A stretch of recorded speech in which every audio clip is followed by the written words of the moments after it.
Welcome to the Analytics Power Hour. Analytics topics covered conversationally and sometimes with explicit language.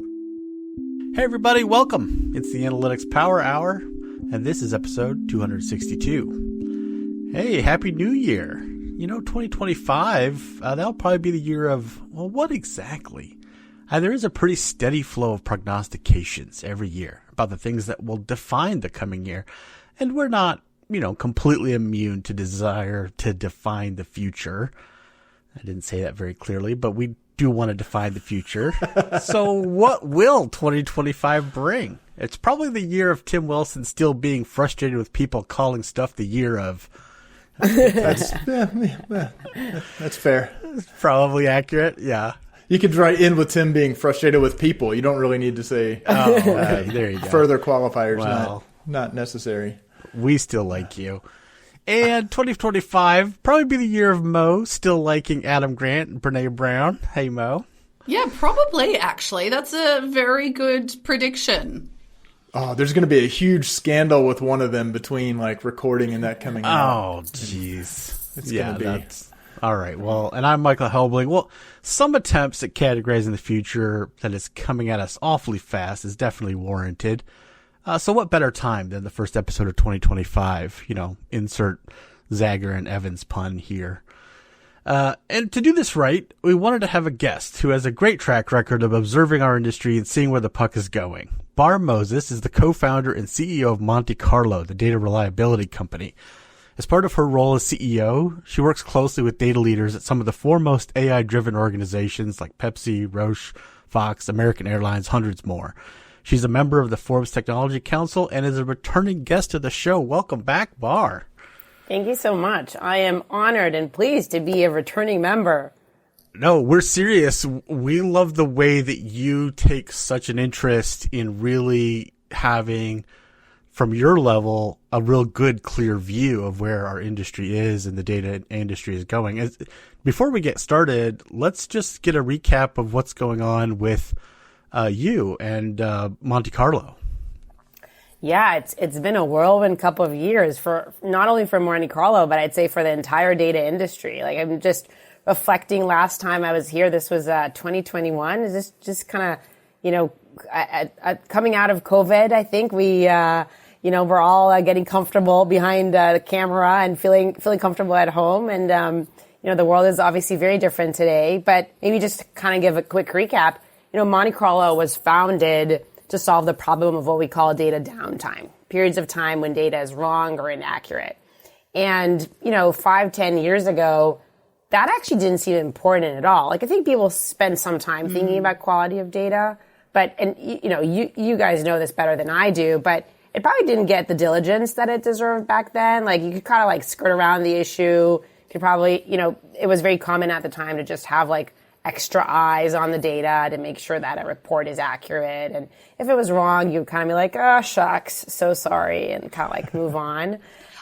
But sorry to interrupt, but I also think it maybe wasn't as complex. And so as complexity has grown, that the ability to troubleshoot and dig into the why it's not reliable is even harder. But sorry to break your stride there. Not at all. No, I think that's spot on. And maybe just to unpack that a little bit, I think it was less complex because, one, the use cases were limited, right? Mm-hmm. So today we call it data products and very fancy names for, but the use case was maybe just revenue reporting to the street, right? And, so the use cases were fewer, the timelines were fewer. So, you maybe use data once a quarter to report the numbers. And also there were fewer people working with data. So maybe it's a couple of analysts under the finance team. And so you really had a lot more time, less use cases, less complexity, and the stakes were lower, right? Mm. And so in all of those instances, it kind of didn't really matter if the data was accurate or not. And then there was this big wave of actually people starting to use data.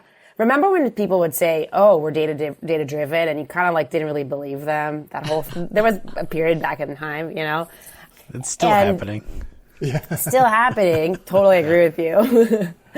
So I think there was this big push, and that's sort of when Monte Carlo created the category of data observability, which is basically allowing people creating data products, whether those are data engineers, data analysts, data scientists, anyone working with data, to make sure that they are actually using trusted, reliable data for that. And sort of, kind of like helping when someone's looking at the data and like, what, WTF, the data here looks wrong, helping those people kind of answer the question of what's wrong and why. That was sort of kind of like the reason how Monte Carlo was born. Now, fast forward to today, like, I can't believe it's almost 2025. It's like 4 years since. I like to say that I think the data industry a little bit like Taylor Swift. We kind of like reinvent ourselves every year. We need to like an Eras tour and kind of like go through all of the, periods of time of the data industry. And I think the most recent era kind of being swept by generative AI, the implication of that means that bad data is even worse for organizations. And we can unpack what that means. But, at a very high level, what Monte Carlo does is help organizations, enterprises make sure that the data that they're using to power their pipelines, power their dashboards, power their generative AI applications is actually trusted and reliable. And we do that by, first and foremost, knowing when there's something wrong, right? Like knowing if the data is late or inaccurate. But then also being able to answer the question of why is it wrong and how to actually resolve an issue. I'll sort of pause there. It's sort of a long answer and a lot more that we can go into, but it's been a fun couple of years. Nice. Well, but also, one, I guess just to clarify, we're not saying that in 2021 people weren't using data.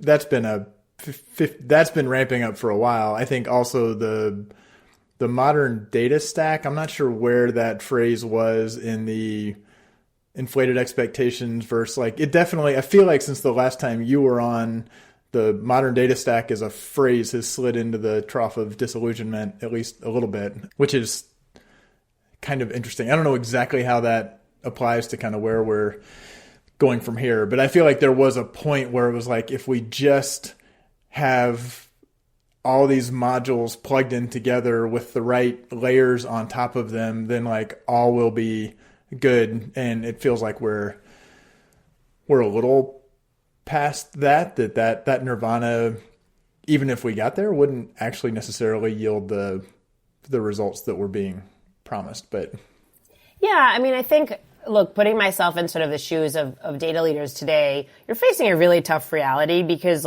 every 12 to 18 months, you're being thrown at with sort of a new concept. Call it modern data platform, call it, generative AI, call it whatever you want. You're sort of expected to be on top of your game and sort of understand the, word or trend du jour. But I think if you sort of unpeel that for a second and go back to fundamentals, there are a couple of things that I think remain true regardless and have remained true for the last 10, 15 years, which is first and foremost, organizations want to use data, and data is a competitive advantage. Mm-hmm. How you use it and in what ways, I think that is undisputable. Strong companies have strong data practices and use that to their advantage. You can talk about how. For example, you can use it for better decision making internally. That was sort of one of the dominant use cases in the beginning. You can use it to build better data products. For example, you can have a better pricing algorithm. And I think today, we can talk more about this, but I think data is the moat for generative AI products and solutions. And so regardless of where the hype cycle is, I think one core truth is that data matters to organizations. What we do matters. And so data continues to be a core part for organizations. I think the second sort of fundamental truth that we believe in is reliable data matters. The data is worthless if you're working completely. With, it's, this even goes without saying, but having something that you can trust in is sort of fundamental to your ability to deliver it. And then I think the third thing that sort of always remained true is innovation matters. You have to be at the forefront. And so organizations that are doing nothing about generative AI or doing nothing to kind of, learn what's next will be in a difficult position. I'm curious for your takes about the modern data platform in particular. I think one of the, benefits of that was that data leaders were met with many solutions for many problems, but actually were inundated with perhaps too many solutions. And so ended up in a position where they had to make bets on a variety of solutions and ended up with maybe sort of a proliferation of tools. And now there's a big movement to actually consolidate that or cut back to what's necessary. And so if you're not solving a core fundamental truth, then you probably don't deserve to live in the modern data stack, if that makes sense. You don't deserve to live in the modern data stack. Sorry. Okay. No, so you're not. I so deeply love when the podcast intersects with things that are like completely churning through my brain at the moment. And it is like this beautiful like chef kiss, because these are all kind of concepts that I've been giving a lot of thought to over the break. I want to dig into what you mentioned. Data can be a moat. Can you say more about that? Especially you said, I think, relative to Gen AI. Yeah, for sure. I'm happy to. So I think, what's happened to, let's sort of think about like the last, I want to call it year or two in generative AI. I'll actually start by sharing a survey that we did that I thought was really, really funny. We basically interviewed a couple hundred data leaders and asked them what percentage of data leaders are building with generative AI.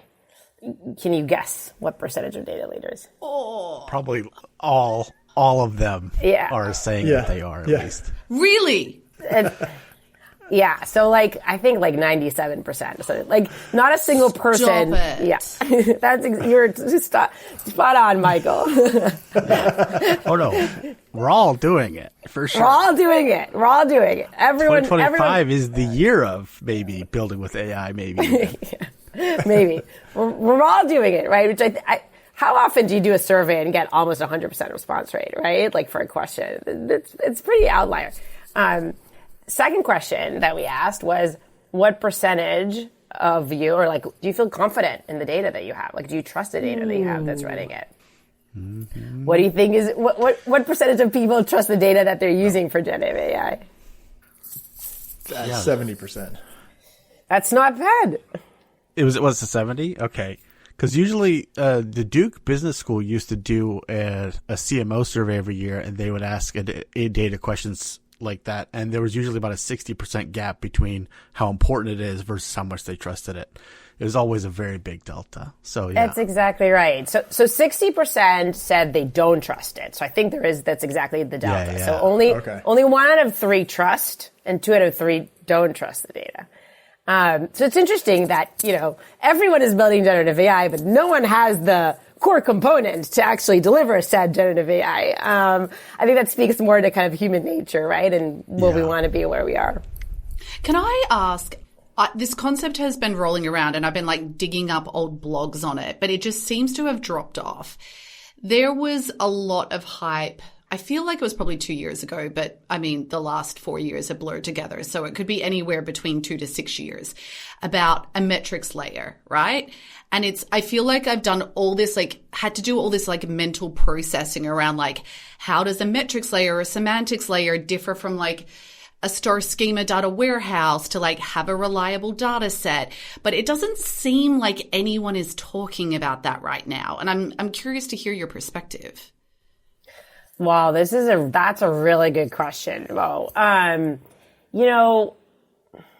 think there's, I'm curious for your opinions, but I think sort of going back to sort of the Taylor Swift kind of analogy from before, there is this I think there's this desire to chase the shiny object right now. And going back to this survey, if you're not talking about generative AI, you're going to be left behind. And I think there's a lot that goes into delivering generative AI right now. We can talk about what those things are, and I'll go back to your moat question for a second as well. But I think if you're not on track or have a really strong, solid answer to how you're on track, you're kind of on the hot seat right now as a data leader. And so I think that has just sucked the air out of the room in every single room where there's a data leader or an executive leader. And I'll explain what I meant by sort of data is the moat. I think if you think about what a data leader needs to do now, basically the first thing that's being asked is what models are you using? What foundational models are you using?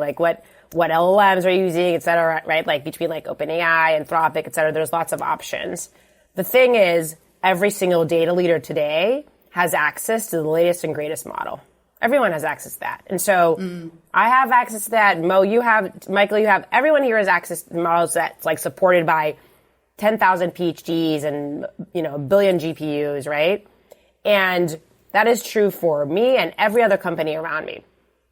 So in that world, how do I create something that's valuable for my customers? How do I create something that's unique? Like, what is the advantage? Like, I can create a product just like you can create a product. And so what's the distinguishment here? Like, why, how, if like, for example, if I'm a bank, how can I offer a differentiated service if I have access to the exact same model as you do and the exact same ingredients of a generative AI product, if that makes sense? And so I think what we're learning is that in putting together these generative AI applications, which are today really limited to chatbots, if you will, or sort of agentic solutions, et cetera, in all of those instances, the way in which companies make those products personalized or differentiated is by introducing their enterprise data, basically corporate data. And so let's just take a practical example. Like, let's say I'm a bank and I want to build a financial advisor solution.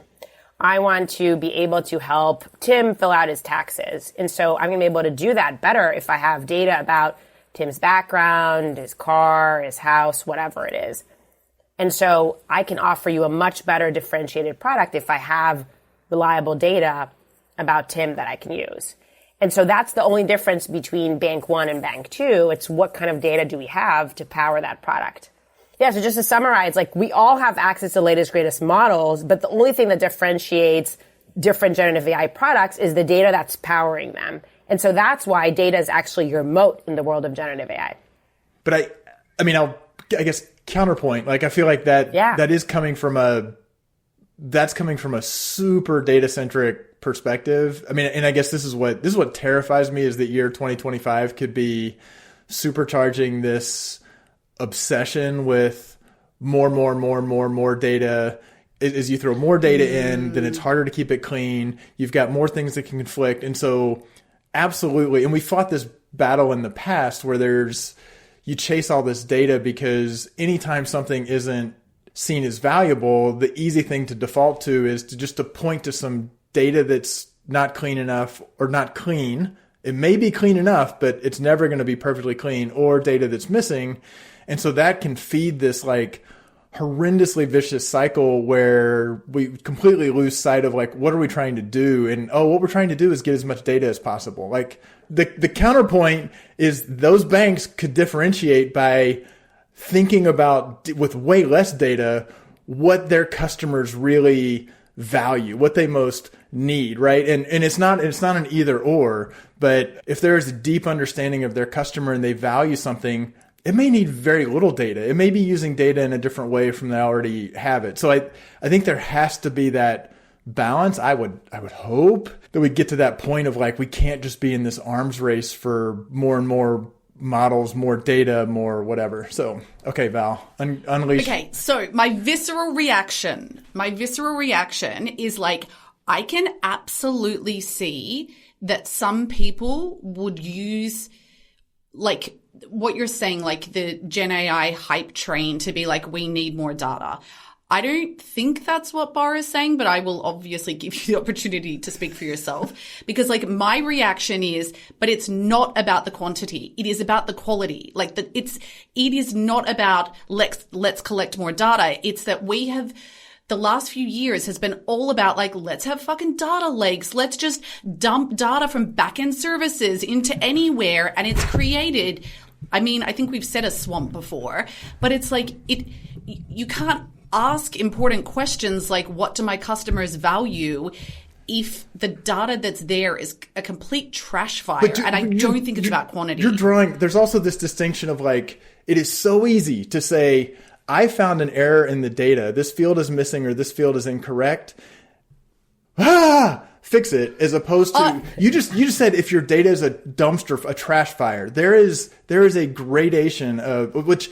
So put aside the more data and bring in the pristine data that point. It is so easy to find a problem in the data and chase that and extrapolate from that. So absolutely, we need proper governance, but you can replace either more data, which they're absolutely, you can Google for it and find all sorts of articles that say who's going to win are the ones who collect all the data. You will find, I completely grant you, the data has to be garbage in, garbage out. I mean, that is like a pap. That may become my next favorite thing to hate on after in God we trust, all others must bring data. Like, it's so easy to say garbage in, garbage out. It's like, well, people are not pouring garbage in. Yes, there are errors. Yes, there's process breakdowns. Yes, there needs to be governance and observability, but it is so easy to say that if we're not getting value out, oh, it's a data quality issue, and now you can get equally obsessed around over chasing that. So Mo, I feel like you were again putting words in my mouth, and like, well, it's not that at all. But no. I think sometimes that, like, when we're discussing this concept, there are like extremes, and it's says the one who said dumpster fire. Or like it sometimes is interpreted as a binary thing, and it's not. Like, I do think there is a spectrum. It just often happens that you're at one end of the spectrum and I'm at the other end. But let me just elaborate what I mean by quality, because I again can see a situation where a business goes, we must have perfect data, and that's not what I'm saying. I'm saying the data has to be meaningful so that you can create connections between different data sources, and that the way they relate to each other is consistent, so that like different areas of the business are not like tripping over themselves, making mistakes, because it's like fundamentally so unstructured and so like to me, it's about how all those things connect together. It's not just about like, is this number accurate to the 99th percent or whatever? It's, I don't know. I'm going to just shut up and let Barr talk, because I feel like she probably. No, I love this. I love hearing y'all's thoughts. I love it. Well, okay. So a couple thoughts. One, obviously I'm biased, right? Like, I have a very data-centric view. I will not for a minute pretend that I have nothing but bias, right? And I think my bias comes from a place of like, yeah, I think data is like the most interesting place to be in the past 5 to 10 years and in the next 5 to 10. I think it's like the coolest party that everyone wants to be a part of, and like they should. And you know, I'll continue thinking that, you know, I have strong, wake up every day and choose to be part of the data party. And I think it's where we're having fun. So yes, I'm 100% biased. And I agree with you. I think data hoarding has been a huge issue, a huge problem. And I think it's been sort of a strategy that has largely failed. Like, oh, let's just collect all the data and like hope that it solves, or, you know, think that more data is more helpful. It's actually interesting. I was just sitting down with the founder of a data catalog company a couple of days ago, and we were talking about how 95% of the problems that 95% of the questions that people have of data have already been answered. And so their challenge is just finding the answer and surfacing it. There's very, very net new insights being created, if that makes sense. And so really their challenge is about how do we help company or help people or users discover the answer versus create a new answer, which is actually mind-blowing if you think about it, like what a small percentage of like new insights are generated. Like, it sort of made me a little bit sad for like, you know, the human race, but also happy that maybe we can solve this. But, you know, I think that I digress here. But my point is, I think the point that you're making, Tim and Mo, is an important point. I don't think that more data is necessarily better. In fact, I think there are a lot of areas where like less is better and like more, you know, precise answers are better. For a minute, I'm not advocating for that. Not at all. I think what I am saying is most of the, you know, if you look at like ChatGPT or kind of things that like anyone has access to, that is trained on data that everyone has access to. Like we can all sort of, you know, it's funny, you know, people used to say, let me Google that for you. And I was trying to think what's the new, like, let me Perplexity that for you. I don't know. It doesn't like roll it off the tongue just as much. Yeah. Well, let me ask Claude would work, you know, so. Exactly. Let me ask what Claude says. But I think the point is like, from that perspective, everyone has access to that. And also everyone can use those models to, you know, to train their data. And so everyone sort of has access to that. But if you have some data about your users, right? Let's take like, I don't know, like a hotel chain that's trying to create a personalized experience for their users. Like no one knows as much as they do about, you know, I don't know, how you like to travel, the kind of food you like to eat, the kind of, you know, ads that would speak better to you. Not that I'm advocating for like an ad-centric world, but my point is like the power today and where I think the leverage lies in is in having things that not everyone has access to. And the reality is everyone has access to the latest and greatest LLM. So that cannot be your moat or your advantage. It by no means that we have to have too much data or a lot of data. I'm not advocating for that. And I think it's a very important clarification. I actually will say that oftentimes in the companies, at least that I work with, one of the biggest challenges is that they have so much data, they don't even know where to get started. And so a lot of the work is actually saying, let's try to, you can think of like layers of important data, tier 1, tier 2, tier 3, and think about like, what's the core data sets that we care about, making sure that those are really pristine and reliable. So oftentimes, like actually starting small is the winning strategy. I find when companies, when we work with a company is like, I want to observe everything wall to wall. I'd be like, whoa, hold on. Like that's going to be really hard. Like, tell me why. Are you actually using all of that data? And that strategy often fails. And so I'd much rather start with, what's a small use case that you actually really are using the data for and that's really important for your users? Let's start with like making sure that that's really highly trusted and reliable. So I agree with you is my point here. And I think it's an important clarification. Bo, are you going to? No, I am like waiting for the next like rant. We can rant, by the way. I'm happy to rant about garbage in, garbage out. I think that is a great rant. I'm happy to like, carry the torch on ranting against that, Tim, if you'd like. I don't know if you want to share why you want to rant. I'm happy to share my rant about it.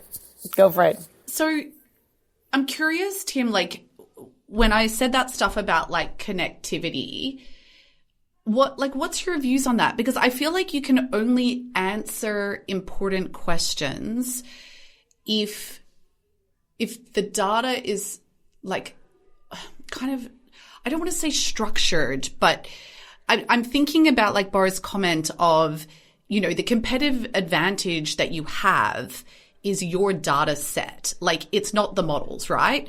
So like how that all works together then to me becomes the most important bit. And like, I really like Barr's concept. Actually, someone in my team did this recently where they went through of like, what's tier 1, tier 2, tier 3. And like, I think it's such a great framework to help the business understand like the different levels of importance. But like, Tim, what's your thoughts on like that connectivity piece? So one, I mean, there is nuance. I try to not say things like, it all has to be connected, or it's a dumpster fire, or it's perfectly pristine. And maybe I fell into it a little bit, and then we chased the more and the more and the more. But I mean, I would love for there to be a little bit more discipline and nuance. Like as Barr, when you said like starting small, like there is no pressure, no force in business right now that says when doing anything with your data, you should go lock yourself in a room with some smart people on a whiteboard and then come out with a mandate that it's an absolute minimalist approach, and then you build from there. Because when you say I feel like I see this and I see it, I mean, I'm spending too much time on LinkedIn and reading articles that if someone says, this is data that we uniquely have as a bank or a hotel chain, therefore, they make the leap to, we have it, therefore we need to feed it in and connect it because that is something unique to us and therefore it provides competitive advantage.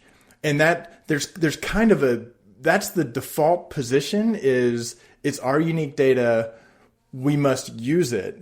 And where I see that going wrong is there's a missed step to say, like, really? Like, just because we have it uniquely doesn't mean it's necessarily valuable. If somebody says, here's why we think it can be valuable, what's our minimum viable product? What's our minimum way to test that it would be valuable? But instead, it kind of is like, there has this tendency to say, it's ours, put it in the system, make sure it goes through, that it's pristine, which when you flip it around to LLMs, like, they're doing stuff probabilistically, like hallucinations are coming out. All of that's getting better, but it's like, even with pristine data going in, it's going to give kind of inconsistent results. And we're kind of like, oh, that's cool. Well, it's like, well, then I can't remember who wrote, it might have been Ethan Malik or somebody who pointed out, like, yeah, like data that's got noise in it, putting into something, it's not that if you put pristine data in, you're going to get a definitive deterministic answer out. If you put pristine data in, you're going to get a probabilistic answer out. If you put noisy data in, you're going to get probabilistic with a bigger range of uncertainty. And I think there's just thought and nuance to say, if you had a bias towards less, and it's not saying don't do it, it's just saying move with deliberation so that like you figure out something is a tier 1 and then you say that's tier 1, it's a differentiator, lock that in and make sure that it is clean, and when you're connecting it to something else, so that's I was like, I'm not going to rant about this. I'm going to have a very nuanced thing to say. And then, whoop, here it comes. That was very eloquent. No, that was eloquent. But okay, can I add some color to the situation, right? Like, I feel like there are some companies that still have like a highly centralized model for how they store their data or how it's built, that sort of stuff. Like, my world is very different to that. Everything's done completely decentralized. So like in marketing, we have marketing analytics engineers and data scientists creating data sets. And then over in the growth team, there are people creating data sets, and over in teams in education. And like, even if you start with that, like, let's do something small, it's often created in isolation. And the problem is like, it's really hard to answer a cross-cutting business question like what's important to our customers or what do our customers value when everything is built in this like completely decentralized model. Because like, if I take my tier 1 tables and like data sets, they will be completely different to another department's tier 1 data sets. And like, you might not be able to answer that question. I agree. Like, just to be clear, I totally agree. I love this idea of like starting with less, but you can only start with less if it is, I don't know if the right word is like company wide or like it's centralized. Like, I feel like there's this tension in how technology is built in some companies. Can I quickly, unfairly, I'm going to admit this is unfairly picking on an example that you just threw, that if it's like, what do our customers value? And it's like, well, I have to have all the data and hook it all together. Or I could field a study and ask them, there is that, there's this story out there of I'm going to launch my intranet and I'm going to say, what do our customers value the most? And then through all of this magic, it's going to generate it. And you say, well, why can't it? It has to connect all of this stuff. If that's a fundamental question, then there are alternative techniques that have been around for 50 years, which is usability testing or focus groups or panels for some of that. That's unfair because you just yanked that out as one example. So I'm going to acknowledge it was just a random example. But yes, I agree that there are other research methods that would be more appropriate there. Again, I'm going to shut up and let Barr speak. No, not at all. I love this. I feel like I'm asking questions that I haven't thought of in a while. So that's good. No, I mean, look, listen to this. My reaction is a couple of things. One is, going back to sort of data as being faced with sort of a really tricky part of their journey, I think. And you talked a little bit about, sort of what does a great model look like for a team? Like, is it sort of centralized or decentralized? And I think organizations like go back and forth on that. And it also is a little bit of like a function of the environment in which they operate. So we work with, highly regulated companies who operate in a highly regulated environment. So think like financial services or healthcare or anything like that. And in those instances, they're actually, privy to significant regulations and audits. And in those instances, you really need to have really strong data management, data quality controls in place. And oftentimes that needs to be across your entire data estate. And that is it's sort of like a table stakes. You can't really operate without that. I think that's very different from, like a retailer organization, a retail company, or, an e-commerce company. So, first and foremost, I think this is really dependent on what the environment you're operating and also what problem are you trying to solve. When we say data products or generative AI applications, it's very broad. And I think if you really think about what actually is being used, there's a couple of things. One is like creating, a personalized experience for your customers, but it can also be inwardly looking for a company sort of automating internal operations. So an example, a Fortune 500 company that we work with, they have a goal to have their IT organization, 50% of their IT work needs to be either completely AI automated or AI assisted. That's sort of their goal. And that's in terms of internally automating sort of human manual tasks. And so, I think it sort of depends on what you're trying to solve. And I think that's sort of what data leaders need to ask themselves today. Maybe sort of one thing that's coming out of that is I think there's this sort of blurring line between different people working with data. So, in the past, there's sort of, you could really draw the lines, I think, more clearly between engineers, analysts, data scientists.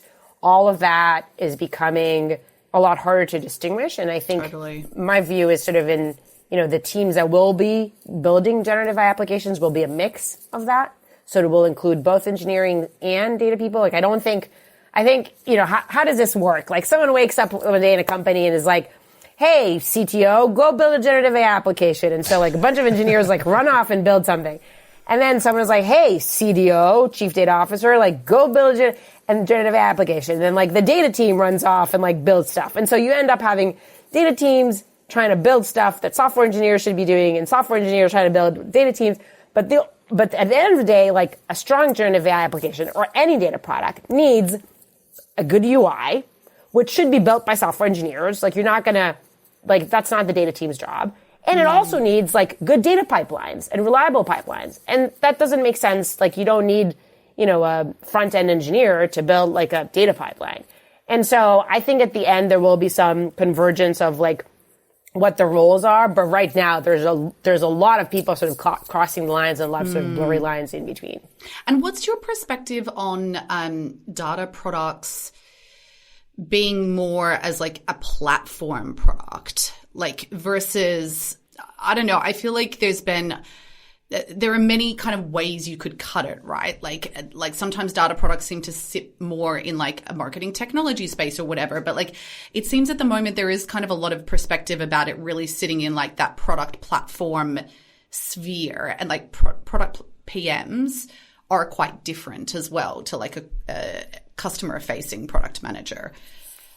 Yeah, I mean, I think if you look at like the product, go for it, Tim. Well, I just want to clarify. So when you say a platform, are you saying the data product is a platform that then gets kind of winds up serving a bunch of different use cases, or are you saying are you saying organizationally, or are you saying what the data product is a platform with a bunch of features? Like, what do you mean by? Yeah, when I say platform product, I'm more meaning like the products that you build, I suppose, in-house that serve as like the platform for internal stakeholders and like the tools that you're building to service your organization. And I suppose like as I'm saying this out loud, I'm like, I suppose you could have data products that would be doing that, and you could also have customer-facing data products, and those things would probably be different. Oh, wow, I really answered my own question there, haven't I?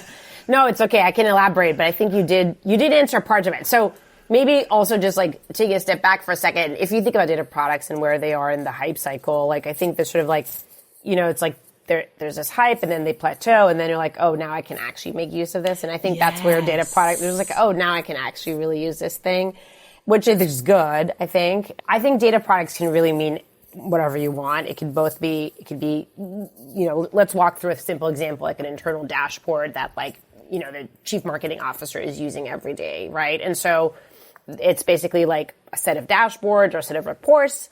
And then there's a lot of like tables with this, followed by a particular lineage that feed into that report. And so it could be a combination of, user attributes and sort of different information about those users and also sort of user behavior. And it could be a bunch of sort of, different third party data sources.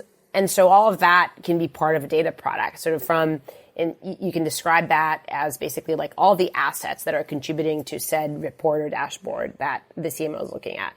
My point is you can basically use data products as a way to organize your data assets and to also organize your users and data teams. And so to me, it's less of a question of, is this part of a platform or not? Because that varies, as I mentioned, by the organization, the size, the maturity of the organization.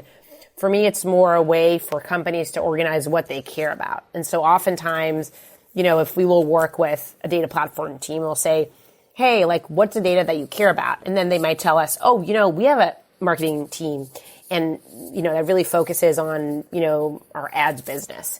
And the CMO there looks at this dashboard every morning, and they are so sensitive to any changes that they have there. And so we want to make sure that all the data pipelines from ingestion, third-party data sources, through transformation, all the layers through to that report, we want that to be very high quality and accurate. So we want to make sure that that entire data product is trusted.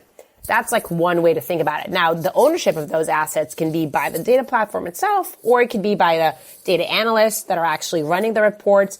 Oftentimes, it's a combination of both. So you might have data analysts looking at the reports, the data platform running the pipelines, and a totally separate engineering team that's owning the data upstream and sort of the different sources. And so oftentimes it's actually all of them are contributing to sort of the, said data product, if you will. But to me, where data products are most useful is in a way to organize data assets and organize a view of the world for a particular domain, for a particular use case, for a particular business outcome, if that makes sense. Do the data product, this is, I guess, for both of you, data product managers, like what's the breadth? Do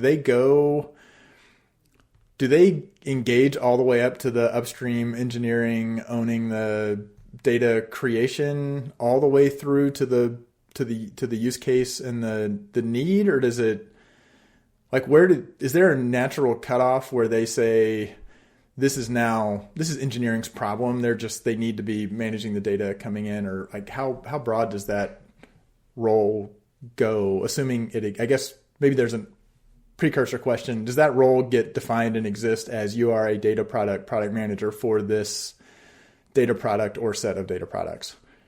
And if so, what's the scope of that role? Yeah, doesn't it depend on the organization? Like, I mean, we're having lots of conversations at the moment because, like I said, we have a decentralized model, which is quite unique, right? Because it's not unique, but it creates different layers of accountability, right? Because if you have engineers that have a back-end service and they're pushing that data to you and then you're building a data product off it, the question that comes to mind for me is who's accountable? Well, it's not an easy answer in that model. I think it's the responsibility of the team that own the back-end service to make sure that the data is getting pushed correctly out. But then likewise for the people who are receiving it, they have layers of accountability as well as the people that are using that data. But in a completely different model where you don't have that, you have a more centralized model, those lines of ownership could be different, right? And so I think it's so dependent on the company and how they're structured to understand where something starts and ends. I think it's probably impossible to think that a data product PM would own everything completely end to end. I can't envisage a world where that would happen just because there are so many different parts of the bit. I don't know. Anyway, I'm not making a lot of sense now. Yeah. I mean, this is maybe, not what you'd want to hear, but I think it's it depends answer. It depends on the maturity of, I don't want to repeat what Mo said, but I strongly agree with that. It's hard to draw the lines. I think some of the teams that do this better are those that are able to have a strong data governance team that can actually sort of, clearly sort of lay out what that looks like. The most common model is something like a federated model where you have a centralized data platform, like what you said, Mo. The centralized data platform sort of defines what excellence looks like, what great looks like. And so they might define these are the standards for security, quality, reliability, and scalability. And so whenever you're building a new data pipeline or adding a new data source, you need to make sure that, it passes these requirements on each of those elements. And so in that way, this centralized data platform defines what great looks like. And then no matter what team you're on, this could be the data team serving the marketing team or finance team or sort of whatever use case it is, we adhere to the same requirements that the centralized team has defined. So we see a lot of that. I think that, again, with generative AI, we will see more of that because maybe going back to sort of what we said at the very, very beginning of the call, how we used data 10 years ago was a lot simpler. There were very few use cases and very few people using data. But today, because there's so many more use cases, so many more people using it, and in real time, the need for a centralized, sort of governance definition is more important. I mean, this is also, you kind of see this. I think the sort of, LLM or generative AI stack is still being defined. But, one of the questions you raised this, Tim, was, hallucinations are very real, right? And, when you release a product and the data is wrong, it could have, colossal impact both on your revenue and your brand. Maybe the example that I like to give them the most is, I don't know if you all saw this, sort of went viral on Twitter or X. I'm not going to get used to that thing, but when it went viral on X, someone did this thing on Google, like basically the prompt was something like, what should I do if my cheese is slipping off my pizza? And the answer was like, oh, you should just use organic super glue. Yeah. And, oh, wow. Obviously, it's obviously a bad answer, right? And honestly, I think Google can get away with it because of such strong brand that Google has these days. And so, yeah, I'll probably continue to use Google even though they gave me a shit answer about like organic super glue for my pizza. But most brands, if I'm, an esteemed bank or an airline or a media company, I can't afford to have those kind of answers in front of my users. And so like actually getting that in order is, again, Google can get away with it, but like 99.9% of us cannot. Nice. I want to switch gears just a little bit and talk about something else that kind of obviously ties in, but also kind of reintroduces a lot of challenges, which is unstructured data. And going into next year, one of the articles I was reading that you'd written, Barr, was kind of like saying, well, that was going to be one of the things. Could you kind of give a perspective about, okay, so we're going to be using a lot more unstructured data, but then doesn't that, how do we then take all the things we've just been discussing about how challenging data is, and now we're just going to slam on now a new set of challenges on top of that are going to kind of redo the whole thing? Like, what do people do about this? Yeah, great question. We should do at some point like a 2025 will be the year of, and see what we come up with. I don't know if it'll be round robin. Yeah, exactly. You ask Claude, I'll ask Perplexity, you ask ChatGPT. Yeah, please. Yeah, exactly. I mean, honestly, if we could foresee that, we probably wouldn't be in this business, right? We'd be doing something else if we could be forecasting that. But I think will 2025 be the year of unstructured data? I don't know. But I can tell you this, for the last 10, 15 years, most of the data work has been done with structured data. And structured data is very easy. It's like, data that's like in rows, columns, tables that you can analyze in a pretty straightforward way with a schema. And most of like the modern data stack and whatever solutions that we all use and love on day to day have been focused on structured data. That being said, if you look at where the growth is, I think there's like, some crazy estimates from Gartner, like 90% of the growth in data will come from unstructured data, something like that. Or, and just to define when we talk about unstructured data, things like text, images, et cetera. Well, 80% of that unstructured data will be generated by an LLM. So, no, I'm... it's turtles all the way, if you know what I mean. I think the former founder of OpenAI said something like, we're at the peak data of AI now, right? Like we're at the time where like this is the most data that we have to train. And from now on, we're going to have to like rely on synthetic data in order to do that. So, and that goes back to your question of like hoarding data. But going back to the unstructured point, I think, unstructured data is becoming more and more important. And we're seeing, organizations not only, start to collect more of that, but also understand how to use it and how to, what to do with it. I think this is very early days for this space. And I think we're still sort of watching and kind of understanding what's happening. But I think one of the things, just to make this really concrete with an example, I think is a cool example. We work with a company that's a Fortune 500 insurance company. And one of the most important types of data for them, unstructured data, is actually customer service conversations. So like, let's say, I have a policy or something that I'm upset with and I want to chat with someone and then I have this conversation and, you can analyze that conversation to understand my sentiment, how pissed off am I? Like, am I like yelling representative, like, I don't know, I'm like, get me my manager or whatever it is, or, am I like super happy, thank you so much, right? Like, that's what I mean by sentiment. So, you can sort of analyze like, what is a conversation like? And basically, you can also ask the user for feedback, right? Like sort of scoring that. One of the things that this customer does actually uses LLM to create structure for this unstructured data. What do I mean by that? They basically take a conversation and then score that conversation. So like 0 to 10, this conversation was a 7 or an 8 or something like that. Now, what's the problem? The problem is that sometimes LLM hallucinate and they might give a score that's, let's say, larger than 10. What does that mean if a conversation scored a 12, for example, right? And so actually like the way in which we were working with this company is allowing them to observe the output of the LLM to make sure that the structured data is within the bounds of what a human would expect to score an unstructured data, which is the customer conversation.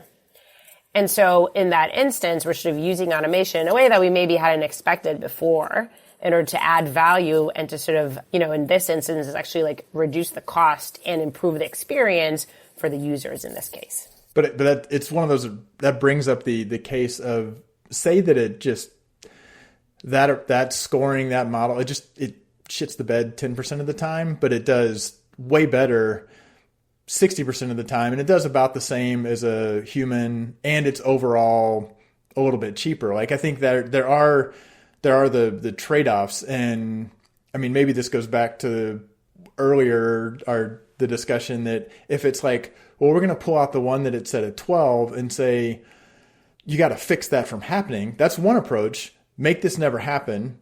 The other option is it's going to happen.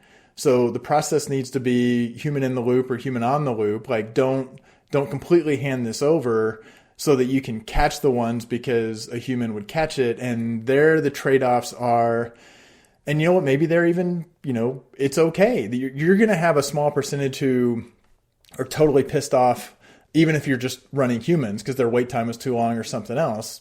Is your goal to have every customer have a delightful experience? Or is it to actually have fewer customers have a horrible experience?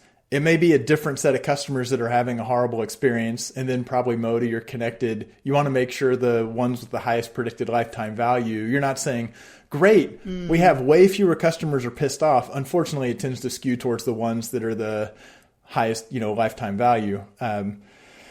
So I think I think that's spot on. And I think one of the questions that I remember sort of thinking through is like, what's worse, like no answer or a bad answer? And we're I'm not sure. I can tell you we're not creating, sort of agents, if you will, in order to say, oh, I don't know, right? That's not how you create them. But oftentimes, like, that actually might be the better answer. I think Tomasz Tunguz, who, we sort of collaborated with on, our predictions for next year, sort of mentioned to us that, like, what you'd expect is like 75 to 90% accuracy is considered like state of the art for AI. However, what's often not considered, on the face of it, 75 to 90% seems, really legit and reasonable.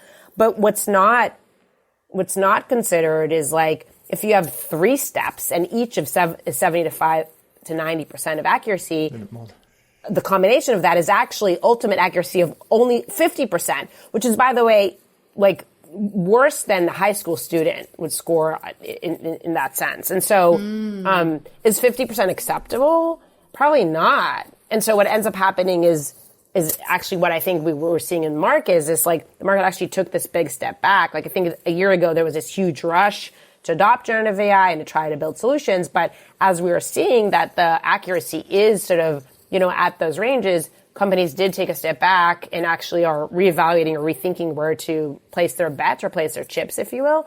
I still find that most companies evaluate a solution with a human thumbs up or thumbs down. Like, was this answer good or not? And allowing users to just mark like, yep, this was great, or no, this kind of sucked. Companies still have that. And I don't think we're moving away from that, unless there's sort of big change in the near future. I have a totally unrelated random question, Barr.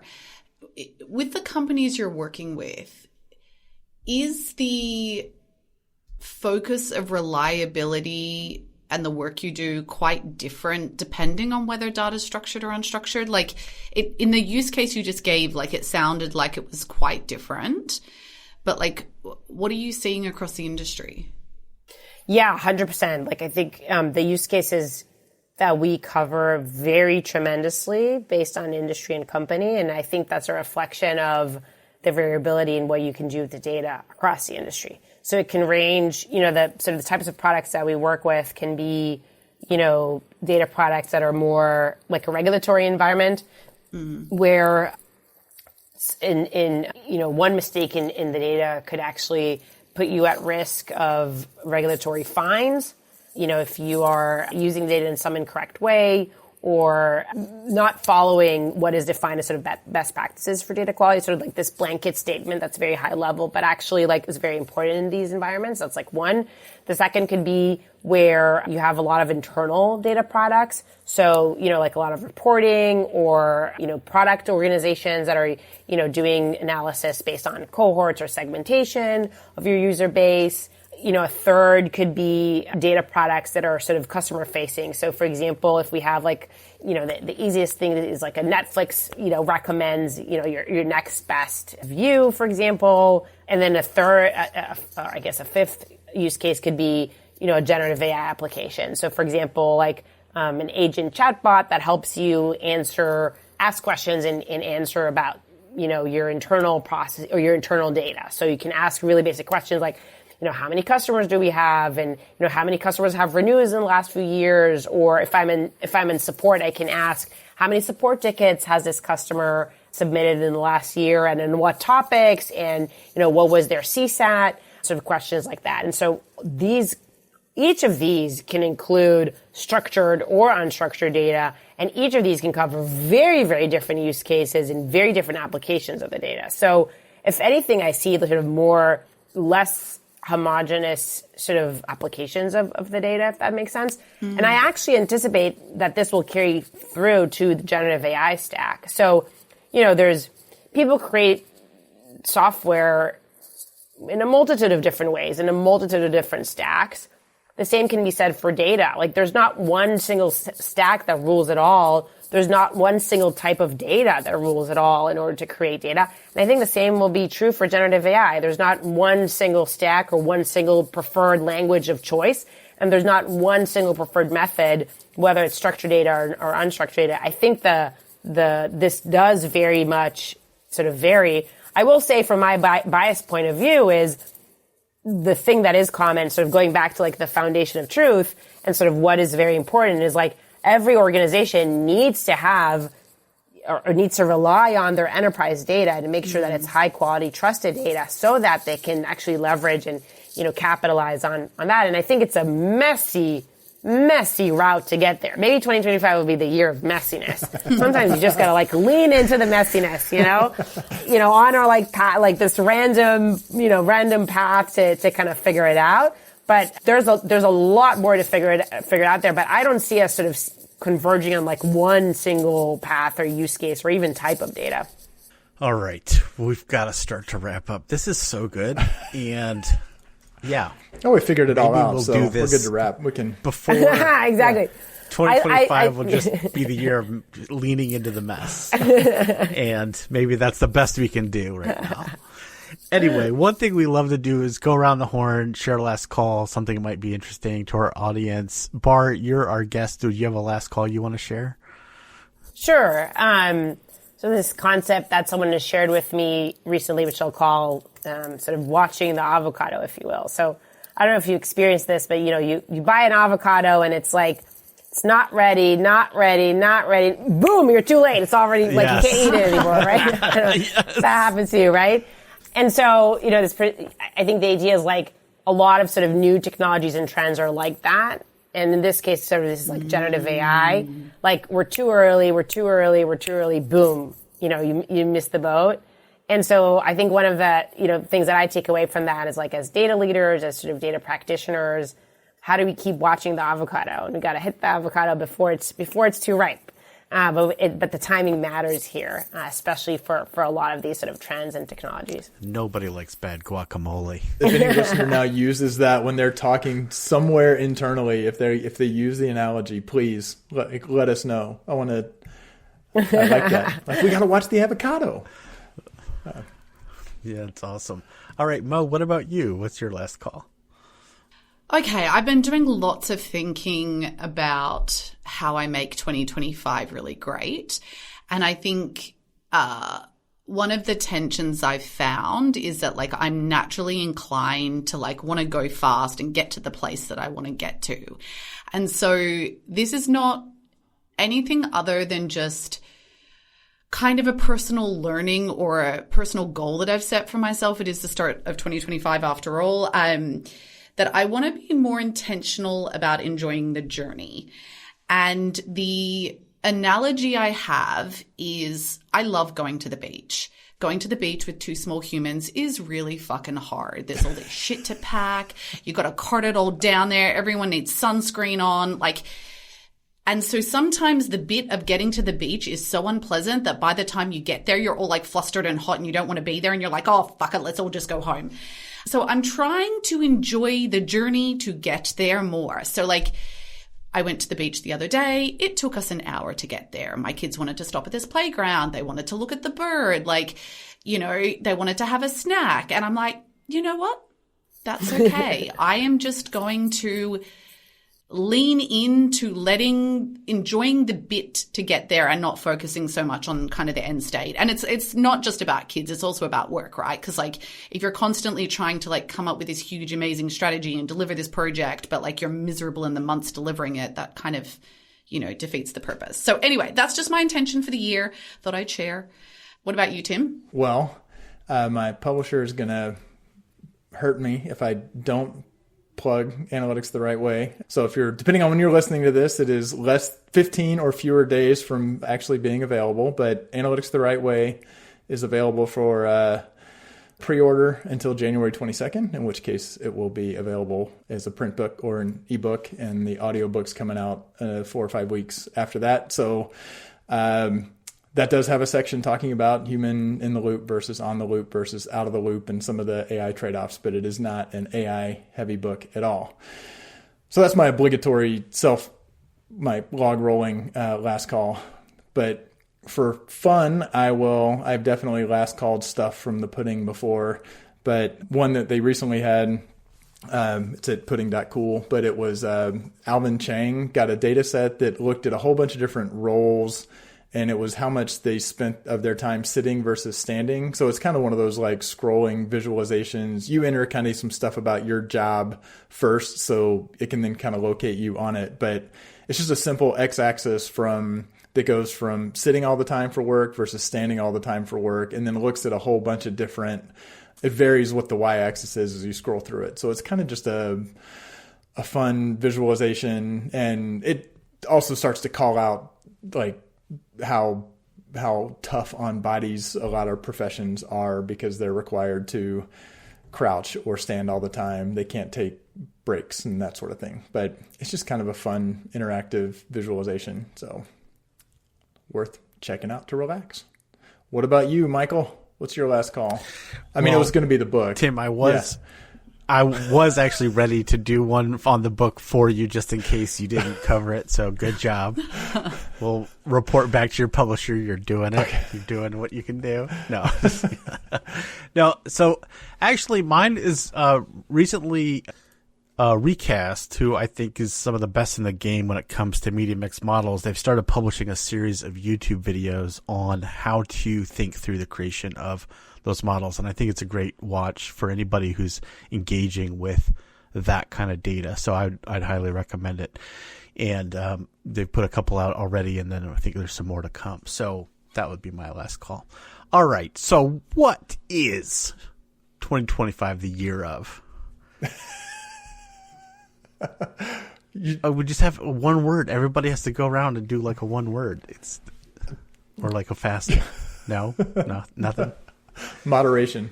I think 2020. Yeah, there you go.